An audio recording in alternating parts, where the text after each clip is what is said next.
Voilà, je vais vous montrer deux méthodes pour pour construire un tableau d'effectifs à partir des données brutes. Donc, ici, on a par exemple un tableau avec 500 données. Ce sont des données fictives sur les âges, par exemple les âges des élèves d'une école. Donc on a bien 500 données. Et j'aimerais savoir combien d'élèves ont 10 ans, 11 ans, 12 ans, 13 ans, etc. Construire un tableau d'effectifs. Alors, première méthode, je vais utiliser la fonction fréquence, et la deuxième méthode, j'utiliserai le tableau croisé dynamique. Alors, pour la fonction fréquence, j'ai besoin de connaître l'âge minimum et l'âge maximum pour construire mon tableau des données XI. Donc, je vais utiliser pour ça la fonction min qui me trouve le minimum et la fonction max qui me trouve la valeur maximum des différents âges. Donc on voit que les âges vont de 9 ans à 21 ans. Donc je vais construire maintenant un tableau d'effectifs des XI allant de 9 à 21. Et en fait, je vais démarrer de 8 et pas de 9. Comme ça, on verra qu'il n'y a pas d'élèves de 8 ans. Et j'irai jusqu'à 22. Et on ne devrait avoir aucun élève de 22 ans non plus. Donc pour créer mon tableau avec tous les différents âges, plutôt que de taper 8, 9, 10 jusqu'à 21, je tape les deux premières valeurs, je sélectionne les deux premières valeurs et je tire jusqu'à 21. Voilà. Maintenant, pour calculer le tableau d'effectifs, je vais utiliser pour ça une fonction qui s'appelle la fonction fréquence. Alors, la fonction fréquence, je vais lui demander d'appliquer la fonction fréquence sur toutes les cellules qui sont en face des XI.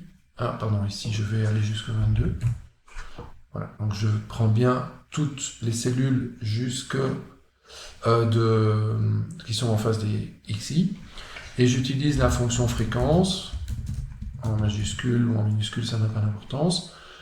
Fréquence, donc le tableau de données, le tableau de données, il est en colonne A chez moi. Ensuite, deuxième paramètre, c'est la matrice intervalle. Donc chez moi, le paramètre de séparation, le caractère de séparation, c'est la virgule. C'est probablement le point virgule chez vous. Ensuite, le deuxième paramètre, c'est matrice d'intervalle. Donc ce sont les âges. Donc je sélectionne ici toutes les valeurs de E4 à E18 dans le cas présent chez moi. Je ferme la fonction. Et attention, puisque je lui demande d'appliquer cette fonction sur tout un ensemble de cellules, c'est ce qu'on appelle les fonctions blocs matriciels, je ne peux pas faire Enter. Si je fais Enter, ça ne va pas fonctionner. Je dois faire CTRL majuscule et puis Enter. Donc je maintiens enfoncé la touche CTRL majuscule en même temps, donc la flèche qui est juste au-dessus de CTRL, et ensuite je tape sur la touche Enter. On voit que c'est une fonction matricielle parce qu'il y a un crochet, une accolade en début et une accolade en fin de fonction. Et autre chose aussi, si j'essaie d'enlever ou de modifier le contenu d'une cellule qui appartient à une matrice, vous voyez qu'il refuse puisque il me dit cette cellule appartient à un ensemble. Alors soit on enlève tout, on modifie tout, soit rien, mais vous ne pouvez pas changer juste une partie. Il y a maintenant tout un bloc. Et on voit que cela fait partie d'un bloc grâce aux apostrophes. Voilà, donc on voit qu'on n'a pas d'élèves de 8 ans, on a 4 élèves de 9 ans, 45 de 10 ans, etc. Et pas d'élèves de 22 ans non plus. Ça, c'est la première méthode. On va voir maintenant une deuxième méthode, qui peut être un peu plus simple. C'est la fonctionnalité tableau croisé dynamique d'Excel. Alors, ça fait partie, les tableaux croisés dynamiques font partie d'un chapitre important du cours. C'est très puissant. C'est une fonctionnalité très puissante d'Excel, très utilisée en entreprise, donc je vous invite à bien maîtriser cette matière. On va juste aller à l'essentiel ici pour construire un tableau d'effectifs. Donc on va aller à l'essentiel. Donc pour utiliser le tableau croisé dynamique, vous devez simplement mettre un intitulé au-dessus des données. Donc voilà, il ne faut pas que ce soit vide, il faut que vous ayez un intitulé au-dessus. Ensuite, vous devez cliquer sur une des données, il ne faut pas sélectionner les données comme ceci, pas cliquer à l'extérieur non plus, vous cliquez n'importe où sur une des cellules du tableau. Ensuite, vous allez dans Insertion, Tableau croisé dynamique, et là, vous pouvez soit choisir d'ajouter le tableau sur cette feuille déjà existante ou bien sur une nouvelle feuille. Alors d'expérience, c'est plus simple sur une nouvelle feuille. Voilà, on a notre tableau croisé dynamique vierge vide à gauche, et à droite, on a le tableau avec les variables. Alors les variables ici, elles se limitent simplement à une variable, la variable âge. Je glisse, donc je prends avec la souris et je glisse la variable âge dans la partie champ en ligne à gauche.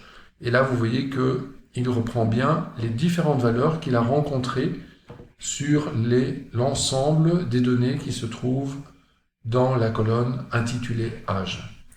Deuxième chose, pour avoir des effectifs, je resélectionne une deuxième fois la variable âge et je la glisse cette fois-ci dans le champ des valeurs. Par défaut, Excel effectue une somme des âges, et donc pour lui demander de faire simplement de calculer le nombre d'élèves d'un certain âge, il faut faire un double clic sur somme des âges et sélectionner dans le tableau, vous sélectionnez nombre des âges. Et là maintenant, on a le nombre d'élèves qui ont 9 ans, il y en a 4, le nombre d'élèves qui ont 10 ans, il y en a 45, etc.